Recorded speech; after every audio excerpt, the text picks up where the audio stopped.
Hi guys, this is Business Economics BE128. Together with the notes I've sent to you, your core text and your supplementary text, researches you can carry out online, you should be able to acquire enough and sufficient knowledge for you to be able to tackle any question on business economics and make managerial decisions at different times.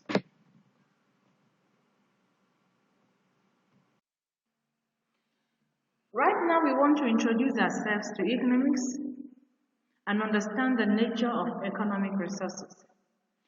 Therefore, at the end of the lesson, students should be able to explain microeconomics and macroeconomics, differentiate between both of them, explain the problems of scarcity, opportunity cost, and even choice, describe production possibility frontier, and understand economic systems. Microeconomics focuses on decisions that are made by individuals and firms. These individuals can be a single individual, a single person, can be a household, can be a business organization, can even be a government parastatal. There are different ways certain human beings behave and respond as variables change. For example, when price changes, what effect will it have on what an individual or a company will purchase or sell? So microeconomics tries to explain how and why different goods are valued differently by different people and how people's financial decisions are made, as well as organizations and government. It is dynamic in nature and it tries as much as possible to measure supply, demand, efficiency, and cost associated with producing goods and services.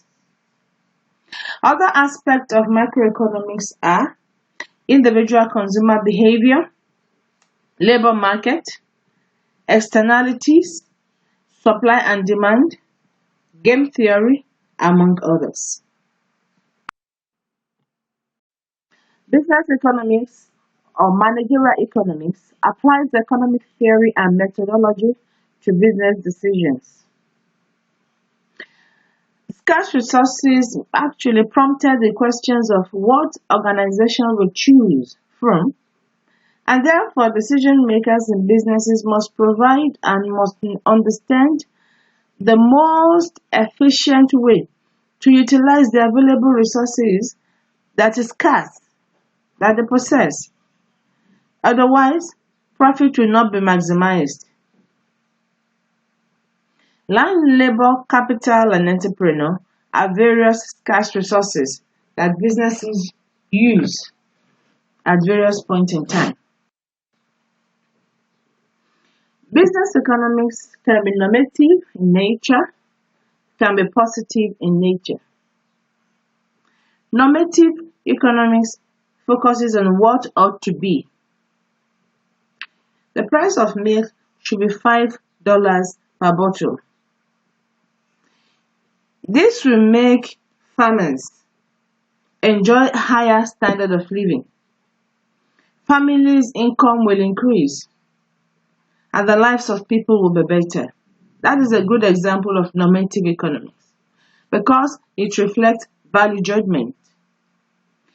For positive economics, rather, focuses on description, which aims at what operates within the society.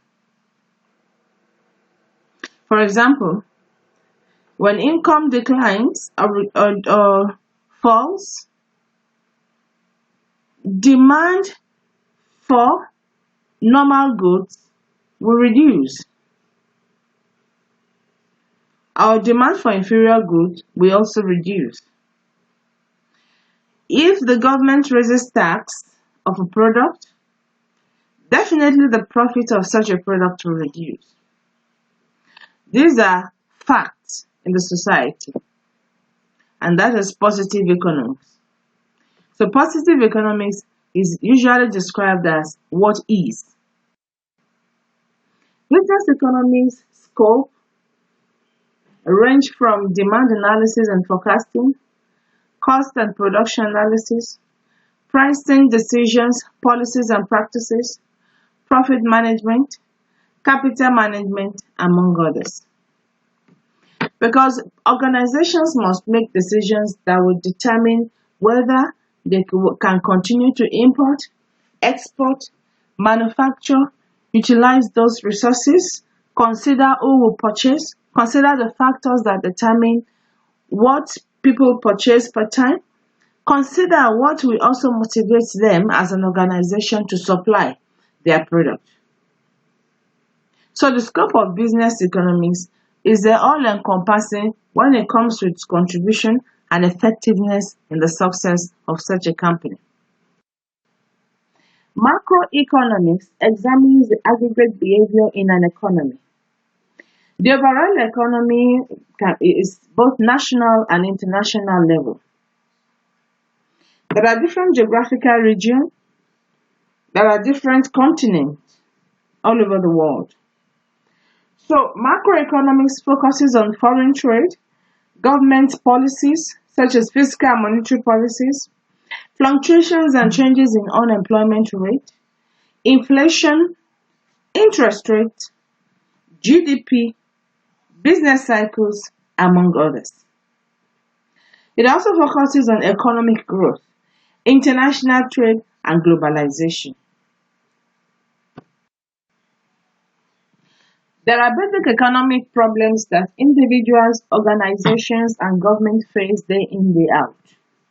Scarcity is a condition that exists when there are not enough resources to satisfy all the wants of individuals in the society. And of course, there will not be enough resources because the needs are numerous and unlimited. As a result of scarcity, there is the need for choice about how scarce resources is utilized for effectiveness. Opportunity cost is the next highest valued alternative that is given up when a choice is made, which are normally referred to as alternative forgone. To choose between watching cinema for leisure and going to the library to study. An individual that has only 1 hour can either choose leisure or study in the library. So when an individual chooses to go to the cinema for leisure, such an individual will forego the benefit of studying in the library. And this, of course, is what businesses do. And this, of course, is what countries of the world also embark on. Otherwise, the scarce resources will not be sufficient enough to manufacture both of them at the same. There's a relationship between opportunity cost and production possibility curve. Production possibility curve shows the trade-offs that are associated with how resources are allocated between the production of two goods. More often than not, we use PPC to illustrate concept of scarcity, opportunity cost, efficiency, inefficiency, economic growth, shift, among others. There are assumptions of production possibility curve, and one of it is that there are only two goods produced per time. Another assumption of production possibility curve is that resources are limited. They are scarce. And so production possibility curve shows how two goods can be traded off, how more of one can be produced and less of the other can be produced to ensure that the available resources are utilized effectively. There is a relationship between scarcity, choice, and opportunity cost, and PPC. From the graph, you will understand that as a result of scarcity, there are limited quantity of good X and good Y that can be produced. Also, businesses, individuals, and government must choose between good X and good Y. Don't forget that the assumption of production possibility curve is that there are only two goods produced. By implication, you cannot choose the same quantity of good X and Y to produce at different points on the PPC. Opportunity cost, there is trade-off between good X and good Y. How much of one should we produce and how much of one should we sacrifice? From the graph, you can see that when Y10 was produced, X3 was produced. That means we have more of good X and or more of good Y, I beg your pardon, and less of good X produced. There are three combinations on the production possibility frontier or production possibility curve. Remember that the assumption of PPC is that the resources are scarce and are limited, and there are only two goods. Points A, B, C fall on the production possibility curve, and it is a proof that all the resources are fully utilized. The combination has shown efficiency of output. Points D and E are inefficient combination because not all resources are fully used. And if you trace the curve D to E from the two axes, they will be lower and they will have decreased compared with the production possibility curve, which is a proof that there are resources that have not been fully utilized. Of course, the effect of this will be reduction in the production of both output. Point F is unattainable or impossible point because an output combination cannot be obtained at that point. It is beyond the resources that are available. So it is referred to as an attainable point. We can understand that the PPC curve is concave to the origin. This is because the increasing marginal opportunity cost is actually in place. This is because in order to increase the production of one good by 1 unit, more and more units of the other good have to be sacrificed.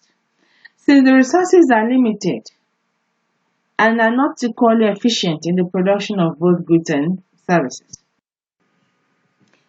There are various basic economic questions that organizations, individuals, businesses must ask in production, in purchase, and in the daily running of the business. The first question is what to produce. This has to do with the decision when it comes to the most relevant, the most useful, the most economical, the most beneficial product per time. For example, an economy wants to decide whether it should produce kitchen appliances or computers, whether they should build bridges or build libraries. Second question is how to produce. This has to do with the method of production. Should we use machines or should we work by hand? These are two decisions that organizations must make. In other words, should our production be labor intensive or capital intensive? These are critical and crucial decisions that organizations must make because the economic situation will dictate and predict. For example, in a less developed country where the unemployment level is high, there is no reason for such an economy to utilize capital-intensive technique, which focuses on the use of machines in production.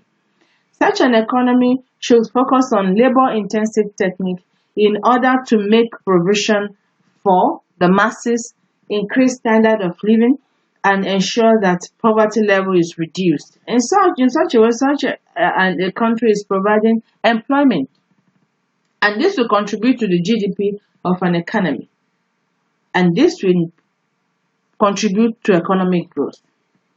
The third question is for whom to produce? Who will consume the goods that are produced? Who will get the consumed goods? Is it first come, first serve? Should it be allocated or given out based on some variables, gender, age, health, or wealth? How should we distribute these goods? The basic economic questions are answered by the basic economic systems. Number one, free market. In a free market economy, resources are allocated through the interaction of free and self-directed market forces of demand and supply. It's an economy characterized by economic freedom, competition because we have more than one producer, private ownership of properties, profit motive. Individual is driven by a desire to make profit. And there is freedom of enterprise. That means everybody is free enough to engage in whatever economic activity he or she desires. The pursuit of self-interest is at the heart of market economy. A good example is Hong Kong. Another one is New Zealand. Now, this market economy answer the questions what to produce. And the question of what to produce is determined by the consumer's preference, taste, choices. By implication, a manufacturer must produce what an individual desires or what the society desire at the particular time because they have control over their income, they have control over their taste and over their preference. How to produce? The producers determine what method of production they employ that is going to favor them and that is going to increase their profit. And for whom to produce? This is determined by the purchasing power of individuals. Of course, you buy what you can afford and they sell to you what you can pay for. So the purchasing power of individuals determine for whom to produce in the market economy. Command economy is characterized by collective ownership of means of production. This is another solution to the economic problem when it comes to allocation of resources. This is an economy where the planning is centrally carried out. By implication, all basic decisions regarding as to what and how and for whom are decided by the centrally planned authority. There is the economic equality in command economy. In other words, there is a strive to achieve economic equality as a country. There is lack of competition and there is no rivalry. Although command economies have certain advantages over free market economy when it comes to coordination of scarce resources, especially during war or natural disaster. But still, it has been known to have failed the member of the society in different ways and at different times. Cuba, North Korea, former Soviet Union are different examples of command economies. The command economy answers the question what to produce, how to produce, and for whom to produce. And what to produce is determined by the preference of the government. How to produce? By the government and their employees. And for whom to produce is also totally by the government. So the command economy is purely managed by the government and controlled by the government. These economies are characterized by coexistence of both the private and the public sector. In other words, all economic decisions are partly taken by the state and partly taken by the private entrepreneurs. Mixed economies have distinct public sector, where resources are allocated also mainly by the government. We're talking about defense, police, fire services. In many sectors, resources are allocated by a combination of different market and planning. For example, healthcare, we have both public and private sector provision. Education, there is both the public and the private sector provision as well. So it is a system where the government also has a clear and definite economic plan. It is balanced in such a way that the public sector enterprises may be located in the backward regions so as to ensure its development. Mixed economy answer questions what to produce, how to produce, and for whom to produce. What to produce is determined partly by consumer preferences and partly by government. How to produce is determined partly by producers. Of course, they are seeking profit and so they must adopt the technique of production that is most beneficial to them. And partly by the government. Government's focus is on the society's betterment to reduce unemployment, to increase standard of living or improve standard of living, to contribute to GDP, and to ensure that there is growth in the economy. And for whom to produce is determined partly by the purchasing power and partly by government preferences. A traditional economy is a system that relies on customs, history, beliefs, norms, and values. These are what guide their decisions in production and distributions. They depend on primary sources of providence, such as agriculture, fishing, hunting, gathering, among others. They use barter because they do not value cash. It is not their belief, it is not their custom. In most countries, or in some countries in Asia, Latin America, the Middle East, they still practice the traditional economy. So when it comes to economic decisions, they are based on custom. What to produce, how to produce, for whom to produce. They're all based on customs, on historical precedent, on the belief, on the history that they have adopted over the years and from generation to generation. These are the four basic economic systems. And these are the ways these economic systems answer basic economic questions. And these basic economic questions come up as a result of the basic economic problems. So it is a chain reaction. And businesses also must understand this concept in order to be able to make critical decisions when it comes to what to supply per time, the prices to charge, who will purchase it, what profit would be generated, how to reduce cost, what policies economies of the world put in place when it comes to trade. Because there are different countries, there are different policies, and there are different rules.